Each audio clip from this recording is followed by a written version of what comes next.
Hi viewers, welcome back to Arsha Kitchen. இன்னைக்கு நம்ம வீடியோல சூப்பரான அப்பளப்பூ கூட்டு எப்படி செய்யலாம் இந்த வீடியோல பார்க்க போறோம்.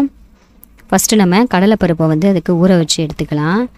ஊற வச்சதுக்கு அப்புறம் நம்ம இத வந்து கொஞ்சமா தண்ணி ஊத்தி நம்ம வேக வச்சு எடுத்துக்கலாம். நீங்க குக்கர்ல கூட வேக வச்சு எடுத்துக்கலாம்.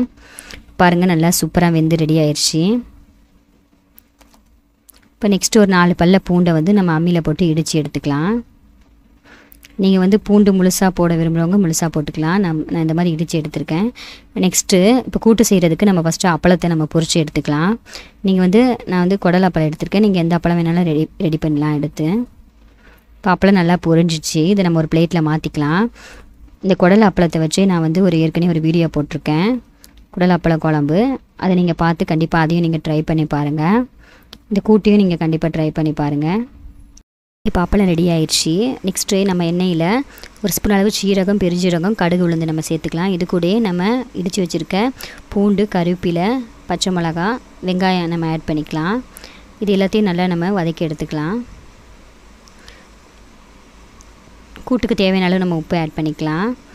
நெக்ஸ்ட்டு 2 ஸ்பூன் அளவு நம்ம வீட்டில் நார்மலாக யூஸ் பண்ணுற மசால் தூள், 1 ஸ்பூன் அளவு மஞ்சள் தூள், 1 ஸ்பூன் அளவு சில்லி பவுடர் ஆட் பண்ணிக்கலாம். அப்படி நீங்கள் மசால் பொடி இல்லைன்னா 1 ஸ்பூன் அளவு மல்லித்தூளும் 1 ஸ்பூன் அளவு நம்ம சீரகத்தூளை நம்ம ஆட் பண்ணிக்கலாம்.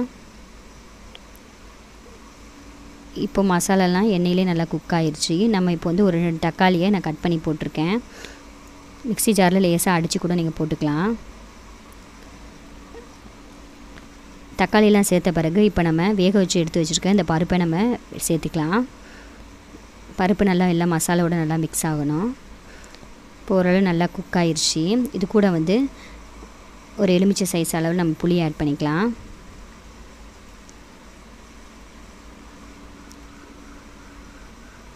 இப்போ இதையும் நல்லா மசாலாவோட நல்லா மிக்ஸ் பண்ணிக்கலாம். இப்போ நெக்ஸ்ட்டு நம்ம கொஞ்சமாக தண்ணி ஆட் பண்ணிக்கலாம். தண்ணி ஆட் பண்ணி ஒரு மூடி போட்டு இதை நான் கொஞ்சம் நேரம் குக் பண்ணி எடுத்துக்கலாம். இப்போ ஓரளவு நல்லா குக் ஆகிடுச்சு. இப்போ ஒரு கெட்டியான பதத்துக்கு இன்னும் வரல. நம்ம அப்பளம் சேர்த்தது பிறகு கெட்டியான பதத்துக்கு வந்துடும். இப்போ நம்ம பொரிச்சு வச்சுருக்க அப்பளத்தை எல்லாத்தையும் நம்ம சேர்த்துடலாம்.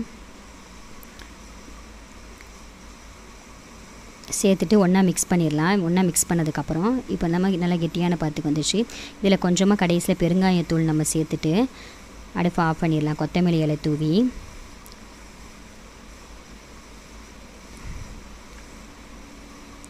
இப்போ சூப்பரான ரொம்ப டேஸ்ட்டான நம்ம அப்பள கூட்டு வந்து ரெடி ஆயிடுச்சு. இது வந்து சூடான சாதத்துக்கு நீங்கள் பெரட்டி சாப்பிட்லாம், இல்லை ரசத்துக்கு கூட நம்ம சைட் டிஷ்ஷாக வச்சுட்டு கூட சாப்பிட்லாம். இந்த ரெசிபி கண்டிப்பாக உங்களுக்கு பிடிச்சிருந்தா வர்ஷா கிச்சன் தமிழுக்கு சப்ஸ்கிரைப் பண்ணுங்கள். வீடியோ பிடிச்சிருந்தா லைக் பண்ணுங்கள், கமெண்ட் பண்ணுங்கள், ஷேர் பண்ணுங்கள். தேங்க்யூ.